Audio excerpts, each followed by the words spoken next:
Je m'appelle Claire Debreu, je suis en 3e et dernière année de TS CIFRE, donc c'est une thèse industrielle. Je travaille pour l'entreprise Ascométal dans le centre de recherche du CREAS et le laboratoire GPM. Mon sujet de recherche est directement tiré d'une problématique industrielle.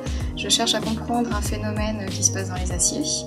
Ce phénomène s'appelle la ségrégation et je m'intéresse plus particulièrement à la ségrégation du bore et de son influence sur les aciers. Pour ça, j'ai besoin de descendre jusqu'à l'échelle atomique. Au GPM, on a la chance d'avoir expérimentalement énormément de techniques très pointues que peu de laboratoires au monde possèdent qui nous permettent de descendre jusqu'à cette échelle-là.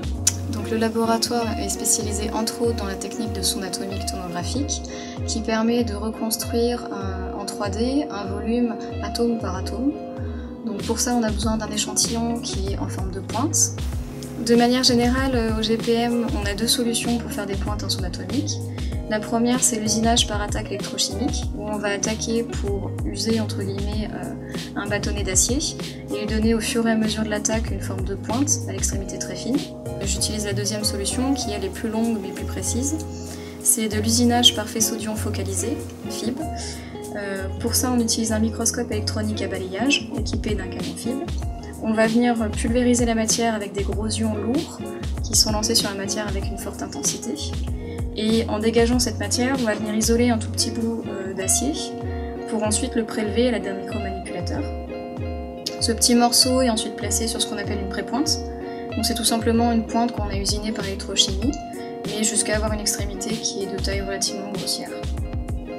Après quoi, on va usiner le morceau toujours avec le canon FIB pour avoir une belle pointe très fine. J'utilise également d'autres techniques en parallèle de celle-ci pour corréler mes résultats et avoir une analyse plus approfondie de la ségrégation du bore. C'est vraiment une chance d'être au GPM. Ici, les chercheurs sont vraiment très sympas, accueillants. L'ambiance y est très familiale malgré la taille du laboratoire. Et le parc instrumental est vraiment important et on peut y accéder comme on veut pour faire sa recherche, ce qui est un peu le rêve de tout chercheur au niveau expérimental.